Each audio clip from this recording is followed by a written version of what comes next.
Je regarde la salle, je vois que la réaction est positive, je n'entends pas d'objection. L'accord de Paris pour le climat est accepté. V decembri 2015 na Parížskej klimatickej konferencii sa 195 krajín v rámci prvého svetového akčného plánu boja so zmenou klímy dohodlo na obmedzení otepľovania planéty výrazne pod hranicu 2 stupňov Celzia. Tento historický úspech predstavuje len začiatok. Teraz totiž musí každá krajina premeniť svoje sľuby na skutky. Činnosti človeka, ako napríklad spaľovanie fosílnych palív, chov hospodárskych zvierat a odlesňovanie, spôsobujú nárast globálnej teploty. Stúpanie hladiny morí ohrozuje pobrežie a nízko položené ostrovy, častejšie sa budú vyskytovať výrazné suchá aj veľké búrky. Ohrozený bude každý 6. druh živočíštva či rastlinstva na Zemi.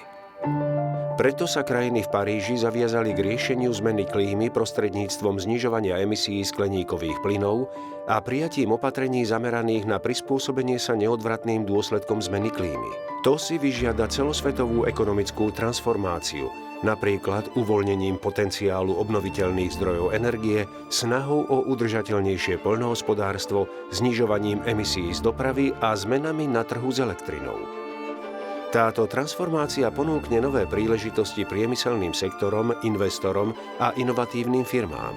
Čím viac totiž krajina urobí, tým viac to pocítia jej občania vďaka tvorbe pracovných miest, inteligentnejším výrobkom, čistejšiemu vzduchu a lepšie zabezpečeným dodávkam energie. Realizácia však nebude ľahká. Do práce sa musíme pustiť všetci.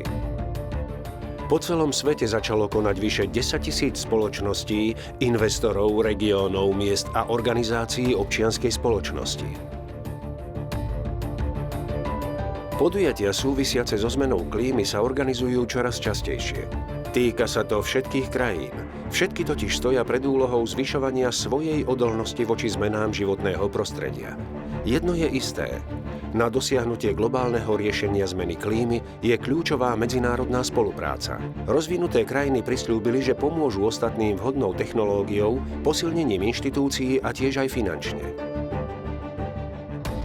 Iné krajiny, vrátane tých s rozvíjajúcou sa ekonomikou, tiež čoraz viac podporujú najzraniteľnejšie národy. Európska únia už pretavila svoje parížske záväzky do aktivít a do roku 2030 zníži svoje emisie minimálne o 40 %. Od roku 1990 znížila Európska únia svoje emisie takmer o štvrtinu, pričom jej ekonomika v rovnakom čase vzrástla o takmer 50 %. Parížska dohoda nám poskytuje globálny akčný plán boja so zmenou klímy. Spoluprácou môžeme vybudovať bezpečnejší a udržateľnejší svet pre nás všetkých, aj pre budúce generácie.